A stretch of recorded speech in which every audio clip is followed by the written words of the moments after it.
오늘은 빌립보서 강의 10번째 시간인데요. 뒤에서 발목 잡는 상대 대처법. 제목이 재미있죠. 우리 이런 제목으로 함께 말씀 나누도록 하겠습니다. 우리 성도님들 명절 연휴 맞으셔서 고향이나 또 이리저리 함께 많이 차량을 운행하지 않으셨을까 생각이 됩니다. 고속도로를 이용하신 분들도 많이 계실 텐데요. 명절이 아니더라도 우리는 종종 자동차로 고속도로를 운행하곤 합니다. 여러분, 그렇게 우리가 고속도로를 달리다가 최고 제한 속도를 넘어버리게 되면 카메라에 찍히고 이제 범칙금을 과태료를 받게 되죠. 일반적으로 고속도로의 최고 속도 제한은 시속 100km로 이렇게 알려져 있습니다. 그런데 여러분, 고속도로에 최저 속도 제한도 있는 거 알고 계십니까? 있습니다. 고속도로에는 시속 50km 이하로 달리면 그건 최저 속도 위반이 됩니다. 그래서 그렇게 너무 느리게 달리면 이 경우에도 2만 원인가 하는 그런 범칙금, 과태료가 나온다라고 알려져 있습니다. 여러분, 왜 고속도로에는 최고 속도를 제한을 하고 또 최저 속도도 이렇게 제한을 하고 있을까요? 아마도 그것은 고속도로에서 너무 세게 달리는 것도 사고의 위험이 있고 너무 느리게 달려도 이게 문제가 되기 때문이 아닐까 우리가 짐작을 해볼 수 있게 됩니다. 그러니까 너무 쏜살같이 빠르게 달리는 것도 주변에 있는 다른 어떤 운전자들에게 피해를 줄 수 있고 거북이처럼 너무 느리게 달리는 것도 사고를 초래할 수 있다라는 말입니다. 그런데 여러분, 이 고속도로에서 최고 속도와 또 최저 속도 제한이 있는 것처럼 우리 신앙생활 가운데도 이와 비슷한 면이 없지 않아 있습니다. 우리의 신앙생활을 만약에 우리가 자동차 경주, 자동차 운전에 비유한다면 너무 느리게 달리는 것도 문제가 될 수 있고 그렇다고 너무 빨리 달리는 것도 문제가 된다라는 말입니다. 느리게 달린다라는 것은 이 변화를 거부한다라는 그런 뜻입니다. 복음에 의해서 자기 의가 아니라 하나님의 의로우심을 경험을 해야 되는데 이걸 완강하게 거부하는 게 너무 느리게 가는 거예요. 그런데 또 반대로 너무 빠르게 달리는 건 뭐냐? 열광적인 신앙에 심취해가지고 혼자서 저 멀리 가 있다고 하면서 왜 나를 따라오지 못하느냐? 다른 사람들을 비난하거나 비방하는 거, 이거 역시 문제가 될 수 있다라는 말이겠죠. 빌립보서 3장의 내용은 이런 관점에서 우리가 생각을 해볼 수가 있습니다. 우리가 앞선 내용을 잠깐 정리를 해보면 사도 바울은 이 빌립보 교회 성도들에게 세속 도시에 존재하는 교회의 사명을 들려주었죠. 도시의 영성을 새롭게 하는 것, 그게 이 교회의 사명이다. 모든 사람들이 위로 올라가기를 좋아하고 추구하는 그런 어떤 문화 가운데 억지로라도 아래를 내려다보고 밑에 있는 사람들을 돌보는 것, 이런 어떤 도시의 영성을 새롭게 하는 게 교회의 사명이라는 겁니다. 이걸 감당하려면 성도 한 사람 한 사람이 연합을 해야 되고 그냥 연합하면 곤란하고 겸손함이 필요하다라고 이야기하죠. 왜 겸손함이 필요하냐면 아래를 내려다볼 수 있는 마음이 필요하기 때문입니다. 그래서 이것은 생각의 훈련이 필요한데 예수 그리스도의 마음을 품는 것이 꼭 필요하다, 이런 이야기를 들려줍니다. 그래서 찬양을 해라, 노래를 부르다 보면 그렇게 자연스럽게 예수 그리스도의 마음을 갖게 될 것이다, 이런 이야기를 나눴습니다. 그리고 중요한 이야기를 들려주지요. 사도 바울이 없을 때일수록 더욱 성도들이 자신들의 믿음의 실력을 드러낼 수 있기를 촉구합니다. 리더가 있을 때에 묻어가는 신앙이 아니라 내가 의지하고 또 믿었던 그런 리더가 없을 때 교회 예배 이후에 삶의 자리에서 믿음의 실력을 더욱 잘 드러내기를 부탁하는 겁니다. 그러면서 아주 자신의 생각에 참 좋은 믿음의 친구 두 사람을 소개하지요. 디모데와 에바브로 디도입니다. 믿음의 친구가 있다는 것은 얼마나 귀한가. 비록 아무리 어려운 일을 만나도 믿음의 친구가 있게 되면 그런 일들을 이겨낼 수 있다. 또 함께 하나님 나라의 일을 감당할 수 있다. 이런 이야기를 우리가 함께 나누었습니다. 그런데 여러분, 이 빌립보 교회 가운데 실제적인 문제가 하나 있었습니다. 그것은 이 빌립보 교회를 향한 사도 바울의 이런 아름다운 가르침들이 다른 외부의 사람들에 의해서 왜곡되고 또 비난받는 일들이 있었기 때문입니다. 말하자면 빌립보 교회 성도들 중에는 사도 바울을 따르고 좋아하는 사람들도 있었지만 그 사도 바울을 대적하고 바울의 가르침은 틀렸다라고 이야기하는 사람들이 상당수가 있었다라는 말입니다. 근데 이런 사람들의 말과 가르침이 지금까지 바울이 이야기했던 도시의 영성을 새롭게 하는 교회의 사명이라든지 연합이라든지 겸손의 훈련이라든지 이런 것들을 다 무효화시켜버리는 그런 어떤 일들을 일으키는 겁니다. 그게 누구냐? 오늘 앞서 말씀드린 비유를 따르자면 신앙생활에 있어서 너무 느리게 달려가는 자동차와 같은 사람들, 또 한편으로는 너무 과속을 하면서 달리는 사람들, 이런 두 그룹의 사람들이 있더라라는 말입니다. 오늘 본문은 이 두 그룹 가운데 느리게 달리는 사람들이에요. 말하자면 하나님의 의로움을, 하나님께서 허락하시는 구원이 아니라 자기 자신의 의로움을 드러내면서 이것이 우리를 구원한다 이렇게 주장하는 변화를 거부하는 사람들이 등장하는 겁니다. 자, 그러면 이렇게 느리게 달리는 자동차처럼 끝끝내 복음을 밀어내고 거부하는 사람들이 누구냐? 2절 말씀에 이런 인물들이 소개가 됩니다. 함께 읽어보실까요? 시작. 개들을 삼가고 행악하는 자들을 삼가고 몸을 상해하는 일을 삼가라. 여기 보면 삼가하라라는 말이 3번이나 반복되고 있죠. 이 삼가하라는 말은 쉽게 이야기하면 조심해라라는 이야기입니다. 개를 조심해라, 행악하는 자들을 조심해라, 몸을 상하게 하는 일을 조심해라, 이런 뜻인데요. 사실상 여러분 이것은 3가지 그룹을 이야기하는 게 아니라 한 그룹을 이야기하는 겁니다. 이게 누구냐? 유대주의자들이라고 말할 수 있습니다. 그러니까 유대주의자들이 곧 개이고 또한 행악하는 자들이고 몸을 상하게 하는 일을 조장하는 사람들이라는 겁니다. 자, 여러분 여기에서 하나씩 우리가 좀 생각을 해볼 필요가 있어요. 유대주의자들이라는 말은 지금 사도 바울이 예수 그리스도의 복음을 전도하는, 선교하는 설교자로 쓰임받고 있는 것처럼 유대주의자들이라는 것은 유대교의 가르침을 선포하고 다니는 일종의 선교사입니다. 그러니까 유대교로 개종을 하도록 사람들을 돕는, 말하자면 그렇게 가르치고 선포하는 일종의 선교사, 설교자라는 사람들입니다. 근데 이들이 왜 이렇게 개와 같고 행악하는 자들이고 몸을 상하게 하는 일을 조장하는가? 우선 여러분 이 개에 대해서 한번 생각을 해보세요. 개라고 부르는 것은 여러분 지금 우리도 그렇지만 당대에도 꽤나 심각한 욕이었습니다. 물론 요즘은 반려동물 키우는 분들이 많으시죠. 집집마다 이 강아지들을 많이 키웁니다. 그러다 보니까 이 강아지의 위상이 상당히 많이 올라갔습니다. 저희 집에도 봄이라는 이름의 강아지가 한 마리 있습니다. 저희가 엄청 사랑해요. 그리고 늘 같이 함께 이렇게 동행을 합니다. 물론 말 듣지 않으면 그냥 저희들이 잘 섬겨줍니다. 이번 추석 명절에도 이 강아지와 함께 이렇게 잘 지내는데 이 대구에 있는 처가 식구들이 저희 집을 방문을 했어요. 근데 이 처가 식구들이 그냥 오지를 않고 자기 집에서 키우는 짱아라는 강아지 한 마리를 데리고 왔습니다. 그러니까 여러분 언제 어떻게 됐을까요? 봄이하고 짱아하고 둘이서 집을 완전히 개판을 만들어 놨어요. 안산 강아지하고 대구 강아지하고 만나자마자 으르렁거리는 겁니다. 누가 이겼을까요? 우리 집 강아지가 완전히 초전 박살을 난 겁니다. 게임이 안 되는 거예요. 대구 강아지가 한번 으르렁거리고 나니까 안산 강아지는 깨갱 하고 끝나버렸어요. 그러더니 이 대구 강아지가 자기가 이제 이겼다, 어떤 무슨 승리를 확인을 하고 싶었던 건지 모르지만 집안 여기저기 돌아다니면서 쉬를 얼마나 갈겨놨는지 몰라요. 돌아버리는 줄 알았어요. 여러분 결국 추석 내내 집안이 개판됐습니다. 여러분 무슨 이야기냐면 강아지가 참 사랑스럽고 좋지만 개들이 이렇게 함께 어지러워 놓게 되면 사람 마음이 불편해집니다. 그렇죠? 그래서 여러분 우리 언어 가운데도 무슨 개보다 못한 사람, 개 같은 사람, 개보다 더한 사람, 누가 제일 나쁜 거예요? 다 똑같은 겁니다.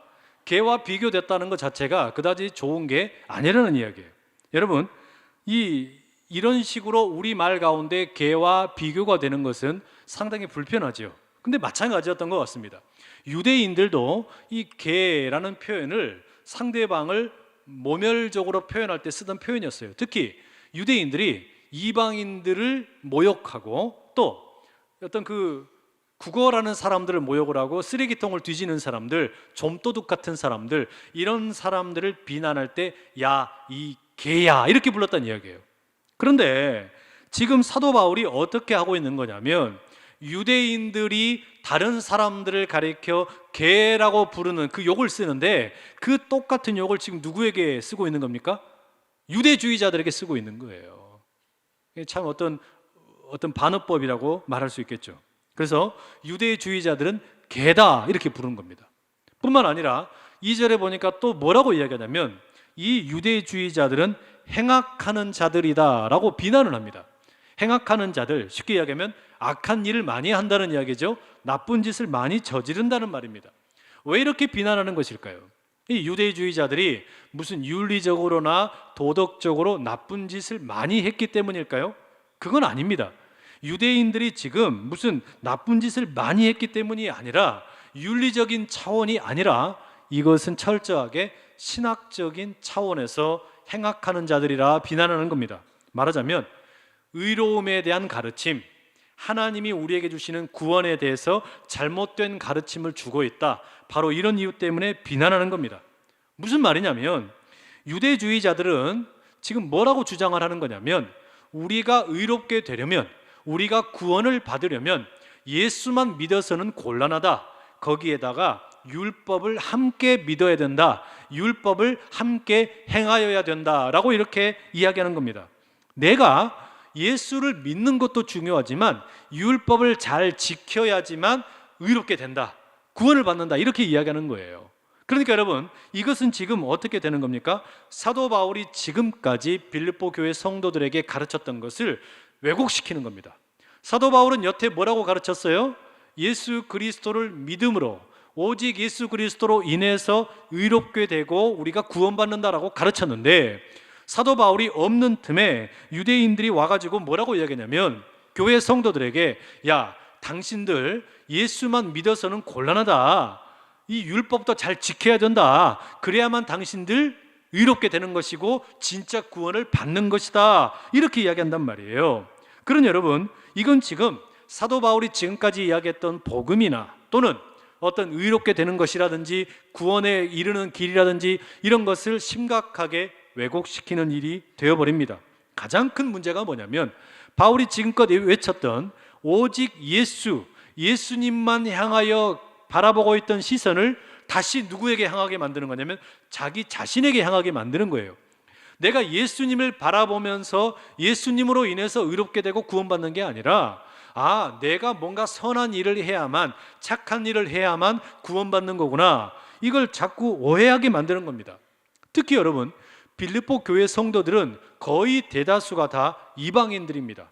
유대인이 아니라는 이야기예요. 그런데 지금 여러분, 이 예수님도 유대인 출신이고 이스라엘 사람인데 바로 그 유대주의자들이 와가지고 복음에 대해서 이야기를 하면서 예수님을 믿는 것도 중요하지만 율법도 잘 지켜야 된다, 이렇게 이야기하니까 왠지 모르게 끌리는 겁니다.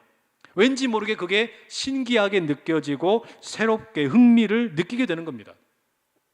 여러분, 이런 모습은 지금 이 빌립보 교회 성도들에게만 일어나는 일이 아니라 오늘 우리의 신앙 가운데도 이런 일이 종종 있어요. 여러분, 그러지 않습니까? 우리가 이렇게 예수 그리스도를 믿는 한국 사람들이잖아요. 또 여기 외국에서 오신 분들도 계시지만 우리는 여기에서 지금 함께 예수님을 믿게 된 어쨌든 한국 사람들 또는 동양인들입니다. 우리 입장에서 보면 이상하게 여러분, 우리가 동양인이기 때문인지 모르지만 이스라엘 사람들의 모습을 보면 왠지 새로워 보여요. 흥미가 느껴진다는 이야기예요. 저분들이 율법을 지키고 회당에서 함께 모이고 또 쉐마를 함께 낭독을 하고 교육을 하고, 그들은 우리처럼 예수 믿는 게 아닌데도 왠지 그럴싸해 보이고 우리의 흥미를 자아낼 때가 참 많다라는 이야기입니다. 그래서 구약의 율법도 지켜야 되나 이런 생각이 든다는 이야기예요. 그래서 여러분, 바로 그런 영향 때문에 예수 그리스도를 믿는 기독교 안에서도 구약을 너무 강조를 많이 하다가 어떤 잘못된 가르침으로 흘러가는 것들이 있죠. 그게 어디입니까?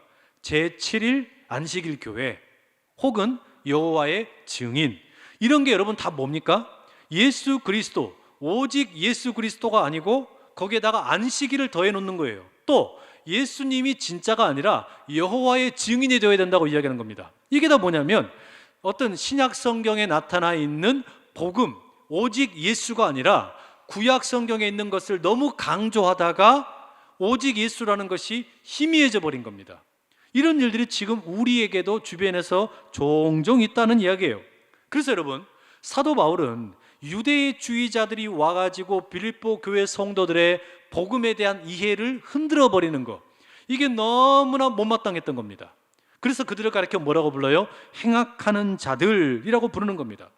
오직 예수, 이 믿음을 흐릿하게 만들어 버렸기 때문이죠. 마지막에 이 2절에 보니까 또 바울이 이야기하는 게 뭡니까? 첫째로 그들이 개다, 그리고 행악하는 자들이다, 그리고 세 번째 뭐라고 이야기합니까? 몸을 상하게 하는 일을 조심하라, 이렇게 이야기하죠. 이거는 유대주의자들과의 관계에서 뭘 의미하는 거냐면 할례와 관련이 있습니다. 할례라는 게 여러분 우리 몸에 어떤 이 생식기에 이 어떤 표피를 이렇게 이제 생채기를 내는 거 아닙니까?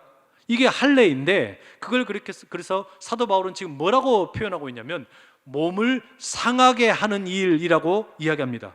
왜냐하면 유대주의자들이 와가지고 빌립보 교회 성도들에게 가르치면서 오직 예수도 필요하지만 율법도 지켜야 된다, 율법을 지키는 것에 가장 중요한 게 뭐냐? 할례 받는 거다. 그러니 당신들도 다 할례를 받아라, 이렇게 이야기한단 말이에요. 그러니까 그 할례를 받는다는 것은 곧 몸을 상하게 하는 일이다, 이렇게 지금 사도 바울이 말을 하고 있는 겁니다. 그래서 바울이 성도들에게 말하는 게 뭐냐면 할례를 받는 게 우리가 구원을 얻는 데 있어서 필요한 일이 아니다라는 거예요. 할례를 받는 게 우리가 의롭게 되는 데 있어서 필요한 게 아니라는 겁니다. 그래서 3절에 보면 뭐라고 이야기하냐? 여러분 3절 한번 봐보세요. 우리 3절의 말씀 함께 읽어보시죠. 시작. 하나님의 성령으로 봉사하며 그리스도 예수를 자랑하고 육체를 신뢰하지 아니하는 우리가 곧 할례파라. 우리가 할례파래요. 그러니까 몸에다가 할례를 받은 사람들이 할례파가 아니라 성령의 충만함을 힘입어서 예수 그리스도를 자랑하는 사람들, 우리가 곧 할례파다, 이렇게 얘기합니다. 이게 무슨 이야기냐면 몸의 할례가 진짜 할례가 아니라 마음의 할례를 받는 게 진짜 할례라는 이야기죠. 그죠? 그러니까 사도 바울이 그 이야기하는 거 아닙니까? 그러니 몸을 상하게 하는 유대주의자들 따라하지 말고 마음의 할례를 받아서 마음이 새로워져서 성령에 의해서 감동을 받아서 새로운 그 마음을 가지고 예수 그리스도를 자랑하면 그게 곧 할례 받은 삶이다, 이렇게 이야기한다는 이야기예요. 결국 여러분, 사도 바울의 이야기를 정리해 놓고 보면 지금 사도 바울은 빌립보 교회 성도들에게 복음을 증거했습니다. 이 복음으로 똘똘 뭉친 교회라는 공동체는 세속 도시의 영성을 새롭게 할 사명이 있습니다. 이것을 위해서 연합도 해야 되고 겸손도 배워야 되고 그리스도 예수의 마음도 품어야 됩니다. 이런 것들에 대해서 지금껏 계속 가르쳤어요. 그런데 마치 지금 뒤에서 발목을 잡는 것처럼 유대주의자들이 와가지고 그럴 필요 없다, 예수만 믿어서는 안 된다, 율법을 지켜라. 그러니 여러분, 이 뒷발목을 잡고 있는 유대주의자들 때문에 교회 성도들이 도시의 영성을 새롭게 하는 사명, 이런 거 아무것도 못하는 거예요. 교회가 도시를 새롭게 하는 일, 이런 어떤 사회적인 어떤 사명을 다하는 데는 나가지 못하고 안에서 교리 논쟁하다가 지금 어떻게 된 겁니까? 아무것도 못하는 지경에 빠져버렸다는 이야기예요. 그것은 옳지 않다. 그러니까 여러분, 일종의 유대주의자들은 변화를 싫어하고 거부하는 발목 잡는 사람들이라고 말할 수 있습니다. 이게 사도 바울의 입장에서 볼 때 얼마나 답답했겠습니까? 이 교회가 마땅히 도시의 영성을 새롭게 하고 굶주린 사람들, 어두움 가운데 그늘 가운데 있는 사람들 찾아가서 빛을 비춰야 되는데 계속해서 이런 어떤 교리 논쟁으로 어떤 구원을 얻는 방법, 우리가 의롭게 되는 방법, 이거 가지고 싸우고 있는 게 답답해 미칠 것 같은 겁니다. 그러지 않겠어요? 자, 그런데 여러분, 이런 식의 논쟁이 우리가 살고 있는 현대에도 참 많은 것 같습니다. 우리가 쓸데없는 논쟁을 하다가 이론 가지고 싸우다가 정작 해야 될 일을 못하고 있는 경우가 종종 있다는 말이에요. 해야 될 일은 못하고 쓸모없이 함께 논쟁을 하다가 아무것도 못하는 일들이 너무 많습니다. 결국 이렇게 뒤에서 발목 잡는 상대들을 우리가 만날 때가 있는데 이들을 어떻게 상대하면 좋을까? 이런 고민이 자연스럽게 생긴다는 말이죠. 사도 바울은 지금 이 빌립보 교회 성도들에게 복음을 가르치고 복음을 가지고 살아가는 삶이 어떤 것인지, 이 교회의 사명이 무엇인지, 우리가 힘차게 나가서 할 일이 무엇인지, 이 도시의 영성을 새롭게 하는 게 교회의 가장 중요한 사명이라는 것을 설파하고 계속해서 가르쳤는데, 이게 지금 유대주의자들이라는 뜻하지 않았던 사람들에 의해서 발목 잡히는 겁니다. 할 일을 못하고 계속해서 싸우고 있는 거예요. 여러분, 이럴 경우에 사도 바울이 어떻게 대처하느냐? 바울의 경우를 가만히 보십시오. 바울은 유대주의자들과 똑같이 이론 싸움을 하지 않습니다. 지식 싸움을 하지 않는 거예요. 무슨 이야기냐면 우리가 어떻게 구원을 얻는가, 우리가 어떻게 의롭게 되는가, 이것을 지식이나 이론을 가지고서 논쟁을 하지 않더라는 이야기입니다. 구원을 얻는 방법은 오직 예수인가, 아니면 예수 플러스 율법인가, 뭐 할례인가, 이런 걸 가지고서 논박하지를 않더라는 이야기예요. 율법에 대해서, 구원 얻는 길에 대해서 논쟁을 하지를 않고 이론이나 지식을 가지고 다투지 않습니다. 그럼 뭐 하냐? 자기 이야기를 들려줘요. 자기 경험을 이야기하는 겁니다. 이건 뭐냐면요, 여러분, 일종의 자기 고백이라고 말할 수 있습니다. 자신의 고백을 이야기하는 겁니다. 그래서 5절 이하에 보면 사도 바울이 자신의 이력을 소개합니다. 뭐라고 이야기합니까? 나는 뒤늦게 할례를 받은 게 아니라 태어난 지 8일 만에 할례를 받았다. 나는 단지 종교적으로만 유대인이 아니라 이스라엘 족속으로 태어났다. 나는 단지 할례 증명서를 가지고 있는 게 아니라 족보 자체가 뼈대에 있는 베냐민 지파 가문이다. 나는 단지 할례 받은 것으로 끝나는 것이 아니라 교회를 핍박을 하기를 누구보다 열심히 핍박했던 바리새인이다. 그러니 나 바울은 율법의 이유를 따르자면 누구보다 온전하고도 흠이 없는 사람이다. 이렇게 이야기하는 겁니다. 왜 이 이야기를 하냐면 지금 빌립보 교회 성도들이 흔들리는 게 무엇 때문이냐면 유대주의자들이 이야기하는 유대교의 이야기, 이게 괜히 그럴듯하거든요. 그러니까 사도 바울이 그들의 이야기에 귀 기울이는 빌립보 성도들에게 뭐라고 이야기해요?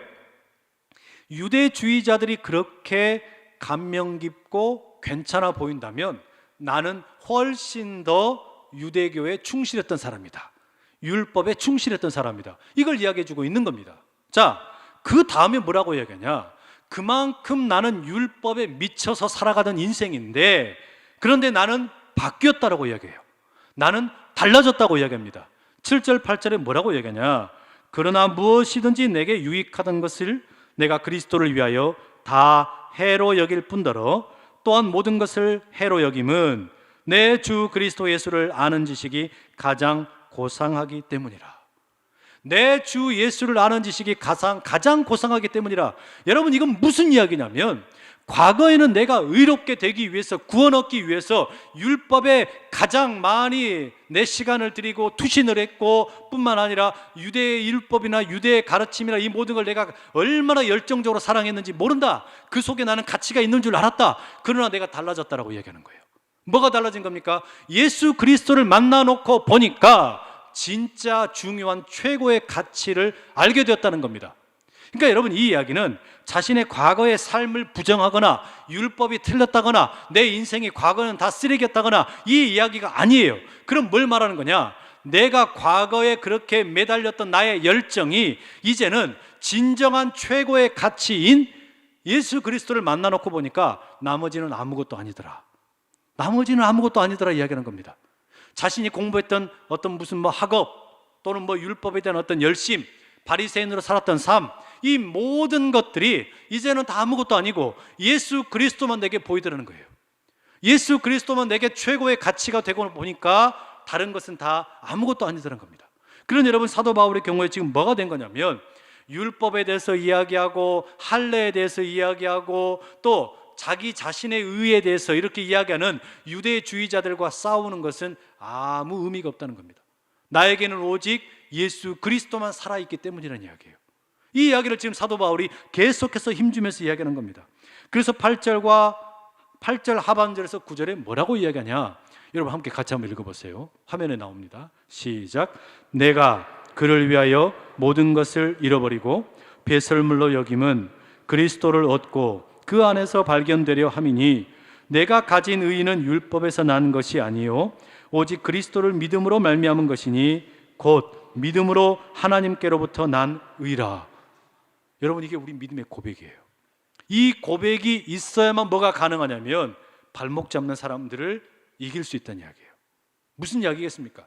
뭔가 대의 명분을 내세우면서 달려가려면 이게 최고의 가치라는 것을 믿는다면 나머지 것들에 대해서 나는 다 배설물로 여길 수 있다는 그 고백이 있어야 된다는 이야기예요. 사도 바울이 그 고백을 하는 겁니다. 나는 율법이든지 과거의 내 삶이든지 이 모든 것들 다 이제는 뒤로 해도 상관없다. 난 그거 관심 없다. 내게는 지금 오직 예수 그리스도만 중요하다. 예수 그리스도만이 내게는 최고다. 이걸 믿고 달려가기 때문에 나머지 다른 것에 대해서 아무리 이야기해도 뭐라는 겁니까? 나는 자유하다는 거예요. 나는 자유하다. 이 고백을 계속해서 들려주고 있는 겁니다. 여러분, 바라기는 우리의 삶 가운데 사도 바울과 같은 이 자기 고백이 있기를 축복합니다. 여러분, 이 고백은 누구도 대신해 줄 수 없는 고백이에요. 우리가 예배를 드릴 때마다 사도신경으로 신앙을 고백하죠. 나는 전능하신 하나님 아버지 천지의 창조주를 믿습니다. 이 믿음의 고백은 아버지도 대신할 수 없고 어머니도 대신할 수 없고 배우자도 대신할 수 없고 자녀들도 대신할 수 없고 나만이 할 수 있는 고백이에요. 자기 고백이 필요하다는 이야기예요. 논리로 싸우는 것도 아니고 지식으로 싸우는 것도 아니에요. 이건 내 이야기입니다. 이건 내 삶의 고백입니다. 이 고백에 있는 자가 뭐 할 수 있는 거냐? 제대로 쓰임받을 수 있다는 이야기예요. 내가 뭔가 대의 명분을 주장하면서 뭔가 하고 싶다면 거기에 대한 자기 스토리가 있어야 돼요. 자기 이야기가 있어야 돼요. 자기 고백이 있어야 돼요. 자기 고백, 이것이 내게는 너무 중요하기 때문에 다른 건 다 내게는 필요 없다. 이게 있어야만 여러분 우리가 인정받는 거 아닙니까? 마찬가지예요. 우리의 신앙이 그렇다는 이야기예요. 내게는 예수 그리스도가 전부다. 이 고백이 우리에게 너무나 허무맹랑할 때가 얼마나 많은지 몰라요. 예수 그리스도가 전부라고 이야기했지만 다른 게 더 많아요. 다른 것을 더 중요하게 생각할 때가 많다는 이야기예요. 근데 사도 바울은 뭐라고 얘기합니까? 내게는 예수 그리스도가 너무나 중요하다. 그래서 다른 것은 다 불필요하다 이야기하는 겁니다. 이 믿음의 고백이 오늘 우리 가운데서 살아 숨 쉴 수 있기를 축복합니다. 여러분, 예배 드릴 때마다 이 믿음의 고백이 여러분들을 살아있게 만들고 이 자기 고백이 나의 인생의 전부를 내어 거는 하나님을 향하여, 예수님을 향하여, 성령을 향하여, 교회를 향하여, 앞으로 다가올 미래를 향하여 우리 자신의 전부가 되는 고백 될 수 있기를 간절히 축복합니다. 함께 기도하겠습니다. 사랑하는 아버지 하나님, 우리에게 진정한 자기 고백이 있게 하여 주시옵소서. 예수 그리스도만이 내게 최고라고 고백하는 진정한 고백이 있게 하여 주시옵소서. 남이 대신해 주는 거 말고 우리 마음 깊은 곳에서 예수님이 최고라는 고백이 울려 퍼지게 하여 주시옵소서. 세례를 받을 때 나는 죽고 예수님으로 삽니다 했던 그 고백, 이 고백이 진정한 고백이 되어서 다른 어떤 발목 잡는 상대가 있어도 넉넉히 이기고 나가는 믿음의 사람들 다 되게 하여 주시옵소서. 예수 그리스도의 이름으로 기도드립니다. 아멘.